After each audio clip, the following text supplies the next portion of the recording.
Good morning students, welcome to Bindu Dadwal chemistry lessons. हम करेंगे some important questions from hydrocarbons का part 2. Part 1 में हमने multiple choice questions solve किए थे, कुछ reasoning based questions किए थे और important name reactions किए थे. तो आज second part में हम start करते हैं some important definitions from this chapter. So first definition which can be asked is aromatization. So process of dehydrogenation of normal alkanes having 6 or more carbon atoms by heating it at 773 Kelvin temperature, 10 to 20 atmosphere pressure and in presence of oxides of vanadium, molybdenum and chromium. तो जो ये open chain alkene है, इसमें से 6 carbon atoms हैं, hydrogen निकल जाएगी and it will change into an aromatic compound. ये जो प्रोसेस है, इस प्रोसेस को कहा जाता है एरोमेटाइजेशन. क्रैकिंग, तो एक बड़े हाइड्रोकार्बन को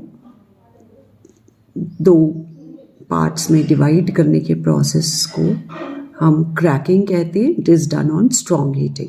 तो conversion of high boiling hydrocarbons into a mixture of low boiling hydrocarbons on strong heating in absence of air is called cracking. For example 12 carbon का हाइड्रोकार्बन है, 973 केल्विन टेम्परेचर और platinum की presence में ये 2 parts में divide हो जाएगा, 7 carbon वाला एल्केन और 5 कार्बन वाला एल्कीन. इसी तरह से और भी प्रोडक्ट्स जो हैं बन सकते हैं, 6 कार्बन्स एंड 6 कार्बन्स वाला alkene and alkene and so on.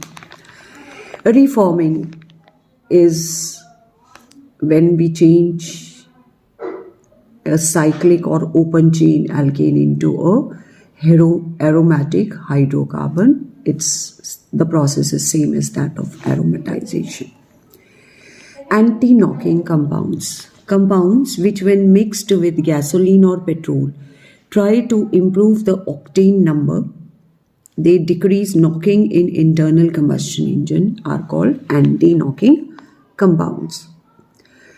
Octane number is a term used to measure the anti-knocking quality of a fuel under examination, and it is the percent of volume of isooctane and normal heptane which has same anti-knocking quality as the fuel under examination.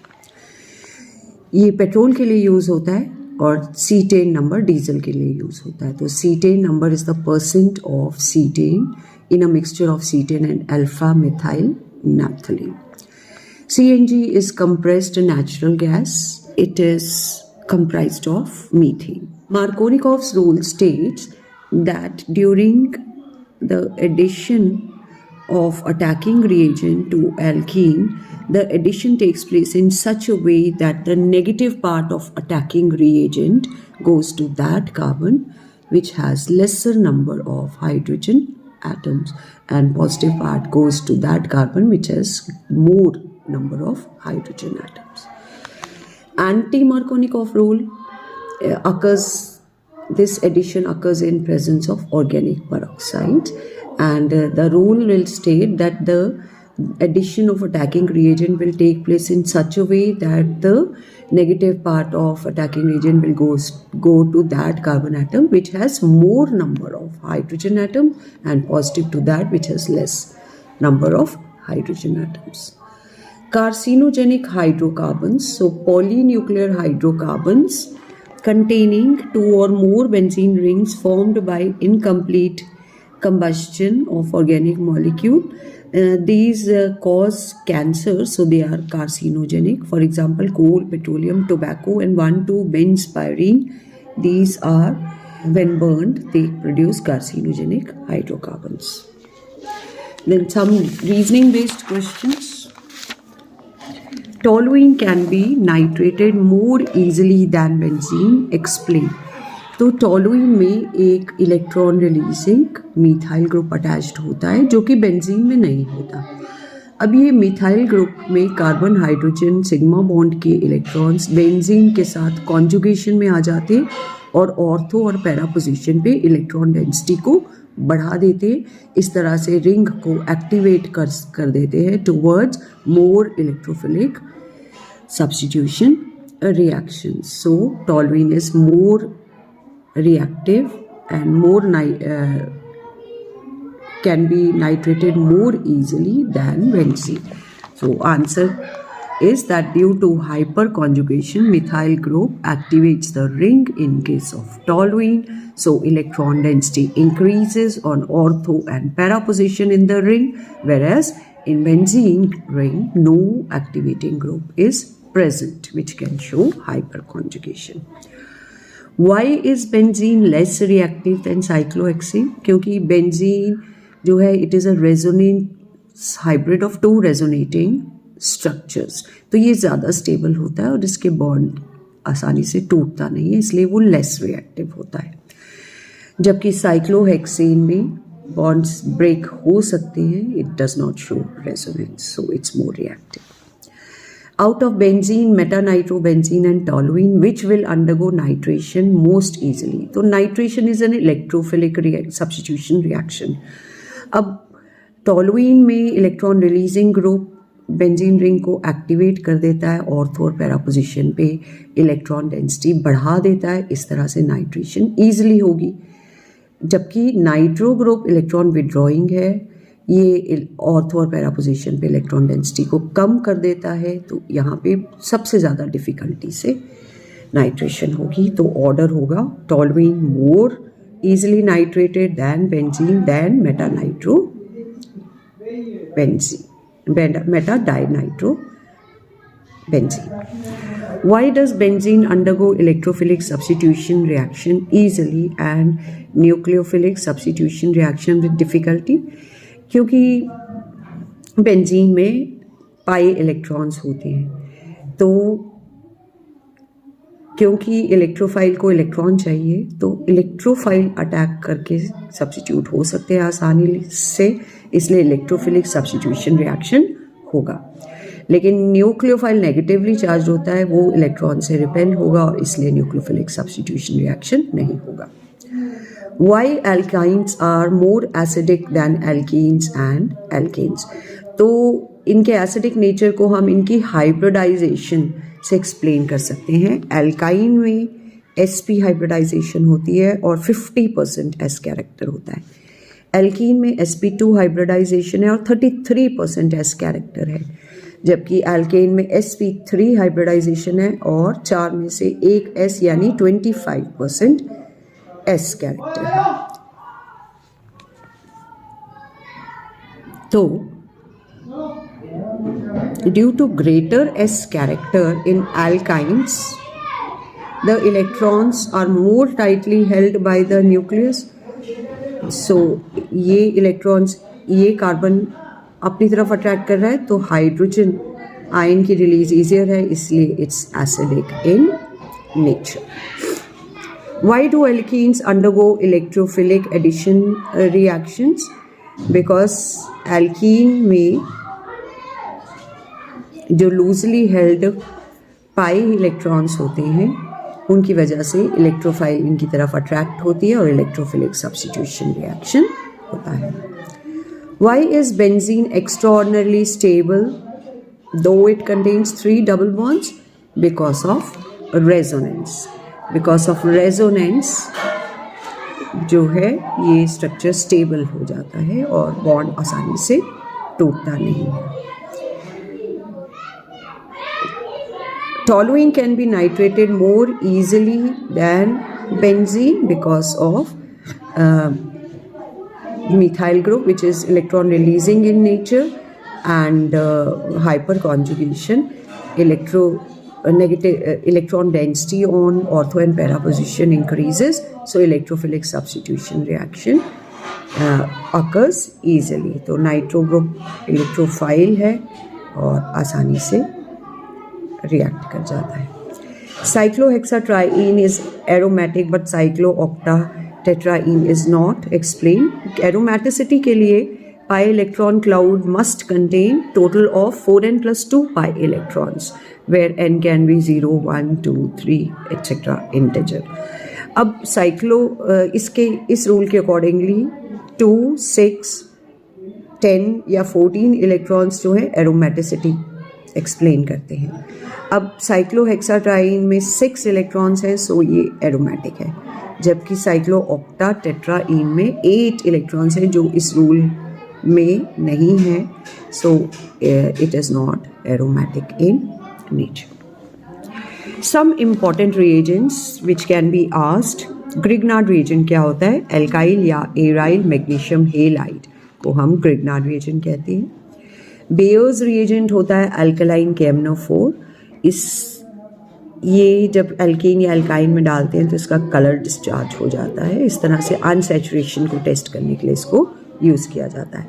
Lindlar's catalyst is a mixture of palladium deposited on barium sulfate, partially poisoned by sulfur or quinoline. Important conversions. How will you convert methane to ethane? आप पहले methane को chlorination करा के methyl chloride में change कर लो, फिर उसका Wurtz reaction कराएंगे, सोडियम के साथ हीट करेंगे in presence of dry ether, तो ethane double number of carbon atom वाला एल्केन बन जाएगा. Ethane to butane, again ethane को आप क्लोरीनेशन करके इथाइल क्लोराइड में कन्वर्ट करके वुड्स रिएक्शन करवा दें, सोडियम के साथ ड्राई ईथर की प्रेजेंस में हीट करें, ब्यूटेन बन जाएगा.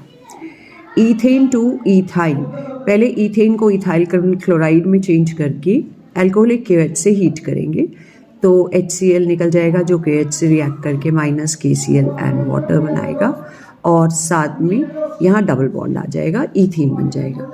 अब इसकी ब्रोमिनेशन कराएंगे सो दैट दोनों पोजीशंस पे ब्रोमीन एटम अटैच हो जाए. जब इसको दोबारा अल्कोहलिक KOH से हीट करेंगे तो एक HBr एक और HBr, दो बॉन्ड्स और आ जाएंगे और ये एल्काइन बन जाएगा. आइसोप्रोपाइल ब्रोमाइड को प्रोपाइलिन में कन्वर्ट करने के लिए एलिमिनेशन करानी पड़ेगी, तो अल्कोहलिक KOH से रिएक्ट करवाएंगे, HBr KOH से रिएक्ट करके माइनस KBr और माइनस वाटर, एंड यहाँ डबल बॉन्ड बन जाएगा. So this is propylene. Ethene to ethane, ethene की रिडक्शन कराएंगे, हाइड्रोजन के साथ निकल की प्रेजेंस में हीट करेंगे at temperature of 525 kelvin, double bond टूटता है, हाइड्रोजन ऐड होती है और ईथेन बनता है. बेंजीन इनटू बेंजोइक एसिड, पहले हम इसके साथ फ्रीडल क्राफ्ट एल्काइलेशन कराएंगे, मिथाइल क्लोराइड के साथ एनहाइड्रस एल्यूमिनियम क्लोराइड की प्रेजेंस में हीट करेंगे, तो ये H और HCl बना के निकल जाएगा और CH3 यहाँ अटैच हो जाएगी. फिर इसकी ऑक्सीडेशन करेंगे using acidified potassium dichromate as oxidizing agent, तो ये CH3COOH ग्रुप में कन्वर्ट हो जाता है और ये बेंजोइक एसिड बन जाता है.